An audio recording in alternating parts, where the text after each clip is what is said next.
ஆன்மீக சொந்தங்கள் அனைவருக்கும் வணக்கங்க. இன்றைக்கி நாம் நம்மளுடைய சேனலில் என்னென்ன மாதிரியான விஷயங்கள்லாம் பார்க்க போகிறோம் அப்படின்னு பார்த்தீங்கன்னா, கடகராசி அன்பு நேயர்கள் அனைவருக்குமே டிசம்பர் 19ஆம் தேதி மிகப்பெரிய அமாவாசையானது நடக்குது.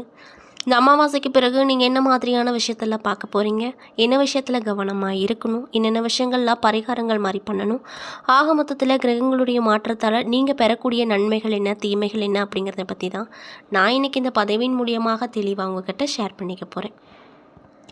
இந்த பதிவில் சொல்லக்கூடிய எல்லா விஷயங்களும் கண்டிப்பாக உங்களுக்கு பயன் தரக்கூடிய விஷயங்களாக தான் இருக்க போகுது.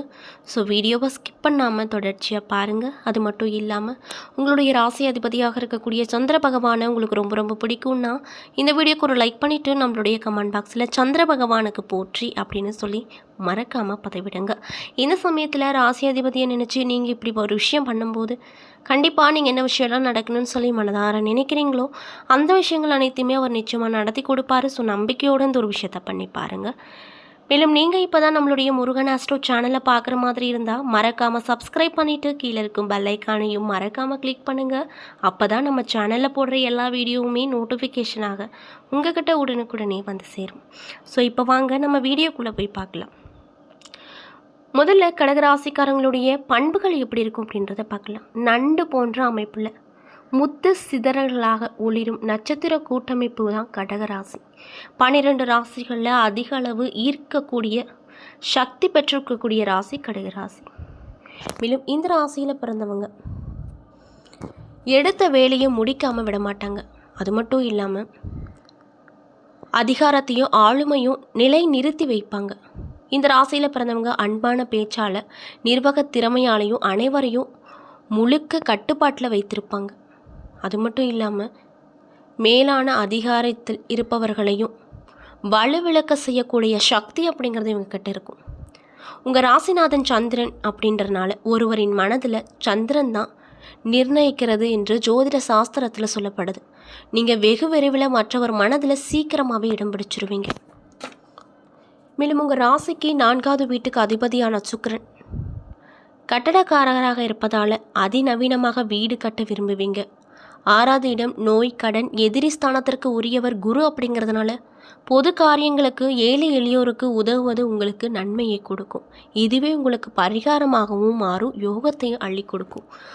ஸோ நீங்கள் கடகராசிக்காரங்களாக இருந்தால் உங்களோட முடிஞ்ச அளவுக்கு ஏழை எளியவர்களுக்கு ஏதோ ஒரு விஷயத்தை, ஒரு புத்தகம் வாங்கி கொடுக்குறதோ, பேனா வாங்கி கொடுக்கறது, சாப்பாடு வாங்கி கொடுக்கறது, இந்த மாதிரி விஷயத்தெல்லாம் நீங்கள் பரிகாரங்கள் மாதிரி பண்ணுங்கள். கண்டிப்பாக உங்களுக்கு நல்ல பலன் கிடைக்கும்.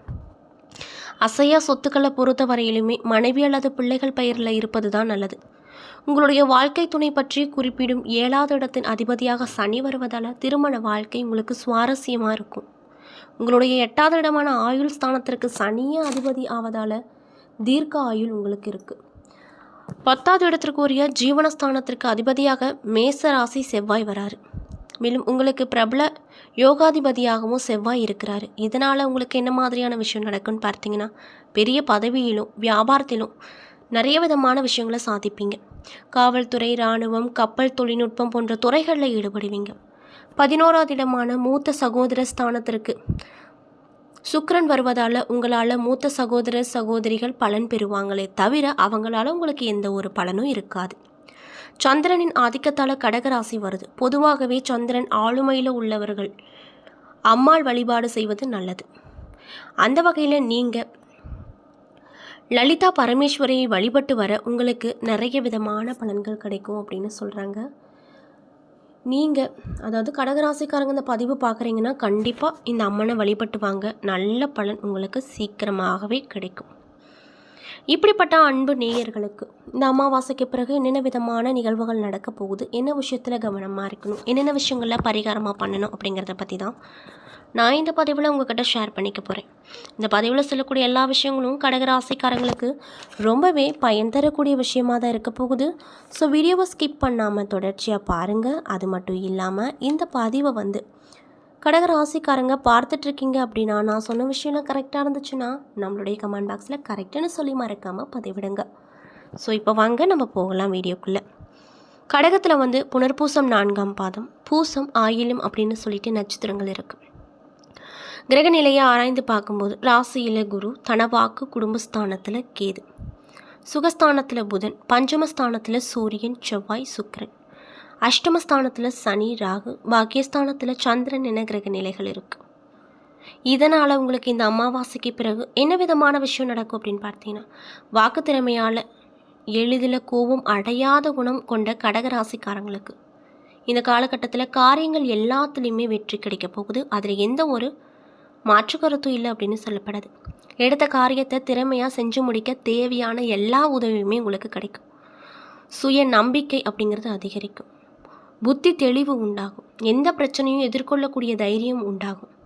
மனதில் கவலை கொள்ள செய்த பிரச்சனைகளில் எதிர்பாராத திருப்பங்கள் ஏற்பட்டு சாதகமான பலனை கொடுக்கக்கூடிய வகையில் இந்த காலகட்டம் உங்களுக்கு இருக்க போகுது. அதில் எந்த ஒரு மாற்று கருத்தும் இல்லை அப்படின்னும் ஜோதிடத்தில் சொல்லியிருக்காங்க. தொழில் மற்றும் வியாபாரத்தை பொறுத்த வரைக்கும் இந்த அமாவாசைக்கு பிறகு உங்களுக்கு எப்படி இருக்க போகுதுன்னு பார்த்தீங்கன்னா, முன்னேற்ற பாதையில் செல்லும், சிறப்பாக செயல்படவும் முடியும் என்ற நம்பிக்கை வரும். எதிர்பார்த்த பண உதவியும் தக்க சமயத்தில் உங்களுக்கு கிடைக்கும். வேலை தேடி கொண்டிருக்கக்கூடியவங்களுக்கு உத்தியோக வாய்ப்புகள் அப்படிங்கிறது இந்த காலகட்டத்தில் கண்டிப்பாக கிடைக்கும். முக்கிய நபர்களின் உதவி கிடைக்கும். குடும்பத்தில் தேவையான பிரச்சனைகளை, அதாவது குடும்பத்தில் தேவையற்ற பிரச்சனைகளில் தலை தூக்கலாம். அதனால் உங்கள் பேச்சில் கவனமாக இருங்க. சாதுர்த்தியமாக பேசி எதையும் சமாளிப்பது நல்லது. பொதுவான காரியங்களில் ஈடுபடும் போது கவனமாக இருப்பது அதை விட ரொம்ப நல்ல ஒரு விஷயமாக உங்களுக்கு சொல்லப்படுது. வாகனங்களை பயன்படுத்தும் போது எச்சரிக்கையாக இருப்பது நல்லது. பெண்களாக இருக்கக்கூடிய கடகராசி என்பவர்களுக்கு எந்த ஒரு விவகாரத்திலும் எதிர்கொள்ளும் மன வலிமை வரும். எதாக இருந்தாலும் பார்த்துக்கலாம் அப்படின்ற தைரியம் பிறக்கும். எல்லாத்துலேயுமே கூடுதல் கவனத்தோடு இருப்பது ரொம்ப நல்லதுங்க. அரசியல் துறையில் இருக்கக்கூடியவங்களுக்கு தொண்டர்களின் ஆதரவு அப்படிங்கிறது அதிகமாக கிடைக்கும். கட்சி தலைமையிடம் நல்ல பெயரை காப்பாற்றி கொள்ளுவீங்க. சர்ச்சைகளில் இருந்து சம்பந்தப்பட்டு மாட்டிக்கொள்ள வேண்டும்.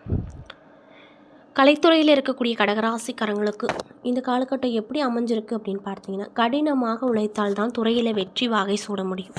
மற்றபடி உங்கள் வேலைகளை குறிப்பிட்ட காலத்துக்குள்ளே உங்களால் முடிக்க முடியும். உங்கள் திறமைகளை மக்கள் ஏற்றுக்கொள்வாங்க. சக கலைஞர்களை அனுசரித்து நடந்து கொள்வது இந்த காலகட்டத்திற்கு ரொம்ப நல்லது. மாணவர்களுக்கு கல்வி தொடர்பான சிக்கல்கள் குறையும். எதிர்பார்த்த மதிப்பெண் பெற அதிக நேரம் ஒதுக்கி பாடங்களை படிப்பது ரொம்ப நல்லது அப்படின்னு வலியுறுத்தப்படுது. மேலும் கடகராசியில் இருக்கக்கூடிய புனர்பூசம் 4ஆம் பாத நட்சத்திர நண்பர்களுக்கு இந்த காலகட்டம் எப்படி அமைஞ்சிருக்கு அப்படின்னு பார்த்தீங்கன்னா, நீங்கள் அமைதியாக இருந்தால் மட்டுமே வீண் சண்டைகள் மற்றும் வீணான குழப்பங்களை உங்களை தேடி வர வாய்ப்பு இருப்பதால் ரொம்ப கவனமாக இருந்தீங்கன்னா எந்த பிரச்சனையும் உங்களுக்கு வராது. தகுந்த வரன் கிடைத்து திருமண ஏற்பாடு இனிதே நல்லபடியாக நடக்கும். வீடு, நிலம் மற்றும் வாகனம் வாங்கக்கூடிய யோகம் அமைஞ்சிருக்கு. பூசம் நட்சத்திர நண்பர்களுக்கு இந்த காலகட்டம் எப்படி அமைஞ்சிருக்குன்னு பார்த்தீங்கன்னா, தொழிலில் நல்ல லாபம் கிடைக்கும். ஆனாலுமே கவனமோடு நடந்துக்கோங்க. போட்டித் தேர்வுகளில் சாதகமான அமைப்பு அமைஞ்சிருக்கு. சிலர் கல்வி பயில வெளியூருக்கு செல்ல வேண்டிய நிலைகளும் வருங்க. அதே போல் ஆயில்யம் நட்சத்திர நண்பர்களுக்கு இந்த காலகட்டம் எப்படி இருக்க போகுது அப்படின்னு பார்த்தீங்கன்னா, நல்ல பெயர் கிடைக்கும். உங்களுக்கு மூலதனத்திற்கு தேவையான பணமும் வருங்க. எதிரிகள் வகையில் சற்று கவனமோடு செயல்படுங்க. அதனை சரியாக பயன்படுத்திக்கோங்க. மேலும் நீங்கள் என்ன மாதிரியான விஷயத்த பரிகாரங்கள் மாறி இந்த காலகட்டத்தில் பண்ணணும்னு பார்த்தீங்கன்னா, திங்கட்கிழமை நாட்களில் அம்மனுக்கு மல்லிகை மலரை அர்ப்பணித்து தீபம் ஏற்றி வணங்கி வர மனக்கவலை தீரும், எதிர்ப்புகள் நீங்கும், எல்லாவற்றிலுமே நன்மைகள் கிடைக்கும். அதே போல் உங்களுக்கு சந்திராஷ்டம தினங்கள் 25, 26, அதிர்ஷ்டம் தரக்கூடிய நாட்கள் டிசம்பர் 18, 19 அப்படின்னும் சொல்லப்படுதுங்க. என்ன நண்பர்களே, இந்த பதிவுகளில் நம்ம சிம்மராசி அன்பு நேயர்கள் அனைவருக்குமே அமாவாசைக்கு பிறகு என்ன மாதிரியான நிகழ்வுகள்லாம் நீங்கள் பார்க்க போகிறீங்க, என்ன விஷயத்தில் ரொம்ப கவனமாக இருக்கணும், என்னென்ன விஷயங்கள்லாம் பரிகாரங்கள் மாதிரி பண்ணணும் அப்படிங்கிறத பற்றி தெளிவாகவும் விரிவாகவும் நான் உங்களுக்கு இந்த பதிவின் மூலியமாக ஷேர் பண்ணியிருப்பேன். இந்த பதிவில் சொல்லியிருக்கக்கூடிய எல்லா விஷயங்களும் கண்டிப்பாக உங்களுக்கு பயன் தரக்கூடிய விஷயமாக தான் அமைஞ்சிருக்கும். ஸோ வீடியோ பிடிச்சிருந்தால் லைக் பண்ணுங்கள், ஷேர் பண்ணுங்கள். அது மட்டும் இல்லாமல் நீங்கள் இப்போ தான் நம்மளுடைய முருகன் ஆஸ்ட்ரோ சேனலை பார்க்குற மாதிரி இருந்தால் மறக்காமல் சப்ஸ்கிரைப் பண்ணிவிட்டு கீழே இருக்கும் பெல் ஐக்கானையும் மறக்காமல் கிளிக் பண்ணுங்கள். அப்போ தான் நம்ம சேனலில் போடுற எல்லா வீடியோவுமே நோட்டிஃபிகேஷனாக உங்கள்கிட்ட உடனுக்குடனே வந்து சேரும். நன்றி.